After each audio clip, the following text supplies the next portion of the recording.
অনেক বেশি পরিমাণ ওরসালাইন খেলে মনে করে যে আমার ডায়রিয়াটা মনে হয় দুদিনেই ভালো হয়ে যাবে, বা খুব বেশি ডায়রিয়া হলো আমি তাহলে বেশি বেশি ওরসালাইন খেলাম তাড়াতাড়ি ভালো হয়ে যাব, এই কনসেপ্টটি কি আসলে কতটুকু সঠিক? বেশি ওরসালাইন খাওয়ার আসলে কি কোনো উপকারিতা আছে কিনা? জি, আপনি এবারও যথাযথ বলেছেন, কোনো ক্রমেই না। এটা তো একটা ঔষধ, তারও তো একটা মাত্রা আছে। কি হয়, আমরা খুব সাধারণভাবে একটু আগে আলোচনা করেছি যে এতে সোডিয়াম আছে, পটাশিয়াম আছে, বাইকার্বনেট আছে, এগুলো ইলেকট্রোলাইট, এবং এর মাত্রা বেশি হলে পারে সোডিয়াম বেড়ে যাচ্ছে, পটাশিয়াম বেড়ে যাচ্ছে, বাইকার্বনেট বেড়ে যাচ্ছে। এই জিনিসগুলি কিভাবে কাজ করে সেই আলোচনাটা জটিল হলেও আমরা খুব সহজভাবে বুঝতে পারি। এই সোডিয়াম বেড়ে গেল, হাইপারনাট্রিমিয়া বেড়ে গেল, বাইকার্বনেট বেড়ে গেল, তাহলে এটা আরও পরবর্তী হার্টে, কিডনিতে, লিভারে এগুলি সমস্যা হতে পারে। সুতরাং এটাকে যত মেজি তত মধু মনে করে বেশি গ্রহণ করার কোনোই উপযোগিতা নাই। সেক্ষেত্রে স্যার যদি একটু বলে দেন যে সাধারণত যদি একটা মানুষ কতবার বাথরুমে গেলে তার কতটুকু আসলে স্যালাইন খেতে হবে, এরকম কি কোনো? জি, এটা আসলে তো শিশু, তার বয়স, তার অন্যান্য অনেক কিছু বিষয় বিবেচনা করা হয়। এগুলি সবকিছু বিবেচনা করে ওয়ার্ল্ড হেলথ অর্গানাইজেশন একটা অনেক বড় স্পেসিফিক গাইডলাইন রেখেছে। তবে আমি খুব সাধারণের জন্য এটা বলতে চাই, যদি এটা পরিণত হয় তাহলে পারে একবার লুজ মোশনের সাথে সাথে 1 গ্লাস পানির মতো করে ওরসালাইন নিলে মোটামুটি তার মানে ব্যালেন্সড হয়ে যায়।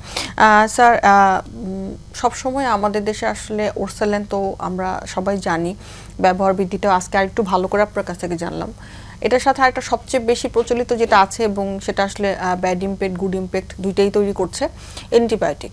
দেখা যায় যে এই সময়টিতে প্রচুর পরিমাণ অ্যান্টিবায়োটিকের ব্যবহার হয়তো বা বেড়ে যাবে, দরকার হতে পারে অনেক সময়, দরকার ছাড়াও। এইখানে আপনার মতবাদটা কি আসলে, যে স্যার এই পেট ব্যথার ওষুধগুলোতে আসলে অ্যান্টিবায়োটিকের ভূমিকা কতটুকু? ডায়রিয়া এটা মূলত একটা ভাইরাস দ্বারা হয়, এবং এটার নাম হচ্ছে রোটা ভাইরাস।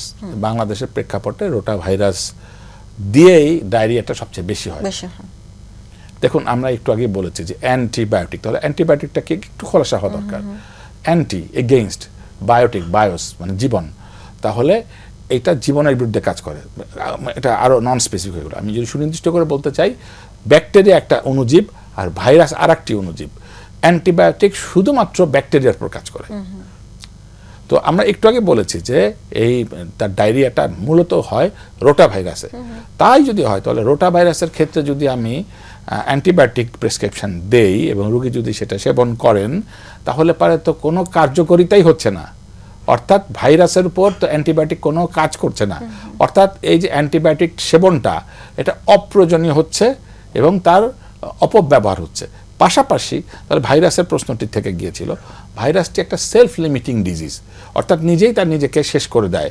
তার আয়ুষ্কাল ধরা যাক 7 দিন, তাহলে আমরা যেই ওষুধ দিই না কেন রোগী কম বেশি 7 দিন একটু কষ্ট পাবে, তারপর ওই ভাইরাস এমনি মরে যাবে, রোগী ভালো হয়ে যাবে। তাহলে এই ক্ষেত্রে আবার আমি কথাটা বলছি, সেটা অ্যান্টিবায়োটিকটা কোনো প্রয়োজন হবে না।